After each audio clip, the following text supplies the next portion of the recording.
Rules rules होते हैं, हम इसमें कुछ नहीं कर सकते। ये लाइन हमने और आपने कभी ना कभी कहीं ना कहीं सुनी होगी। अगर आपने मुन्ना भाई मूवी देखी है तो उसका वो सीन याद कीजिए जहां संजय दत्त कहते हैं कि अगर कोई कैजुअलिटी में मरने की हालत में हो तो उसका फॉर्म भरना जरूरी है क्या। हम और आप अगर हॉस्पिटल में जाएंगे तो रिसेप्शनिस्ट बोलेगी बिल्कुल जरूरी। या फिर एग्जाम्पल लीजिए उस गवर्नमेंट क्लर्क का जो किसी रिटायर्ड ऑफिशियल के पेंशन फाइल पर इसलिए बैठा रहता है क्योंकि कोई डॉक्यूमेंट इनकम्प्लीट है। इन दोनों ही केसेस में रिसेप्शनिस्ट हो चाहे क्लर्क, दोनों ही रूल्स फॉलो कर रहे हैं, अच्छी बात है। लेकिन कुछ तो अटपटा लग रहा है, कुछ गलत लग रहा है। ये जो अनकंफर्टेबल फीलिंग है ये आ रही है क्योंकि यहाँ डियोंटोलॉजिकल रिजिडिटी देखने को मिल रही है। पहले डियोंटोलॉजी समझते हैं। डियोंटोलॉजी एक एथिकल थ्योरी है जिसमें रूल्स, ड्यूटी, प्रोसीजर को प्राथमिकता मिलती है।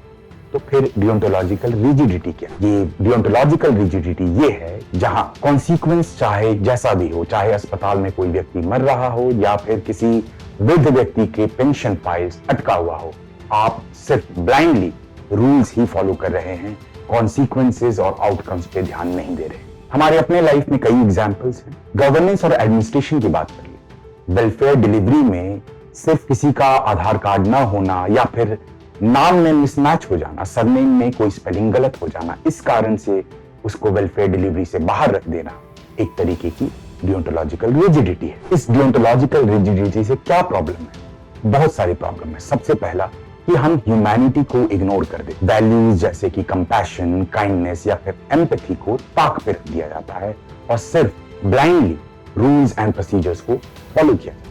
दूसरी बात देखें तो मॉरल रिस्पॉन्सिबिलिटी से भागने का भी एक अच्छा तरीका है कि आप रूल्स एंड प्रोसीजर के पीछे छुप जाएं। रूल्स के पीछे छुपकर आप आसानी से अकाउंटेबिलिटी को अवॉइड कर सकते हैं। इसका एक और डेंजरस एस्पेक्ट ये है कि इससे इनजस्टिस सिस्टेमिक हो जाती है, यानी सिस्टम लेवल पे होने लगती है। जब ऑफिशियल या कोई भी व्यक्ति ब्लाइंडली प्रोसीजर को फॉलो करता है तो इनजस्टिस परमानेंट हो जाती है, एट सिस्टेमिक लेवल हो जाती है, लॉन्ग टर्म के लिए स्टैब्लिश हो जाती है। इससे क्या होता है? ब्यूरोक्रेटिक एपैथी ग्रो होती है और लोगों का पब्लिक इंस्टीट्यूशन पर से ट्रस्ट जो है वो धीरे धीरे कम होने लगता है। इसलिए इस बात को ध्यान में रखना जरूरी है कि रूल्स लोगों को सर्व करने के लिए बने हैं, लोग रूल्स को सर्व करने के लिए नहीं बने।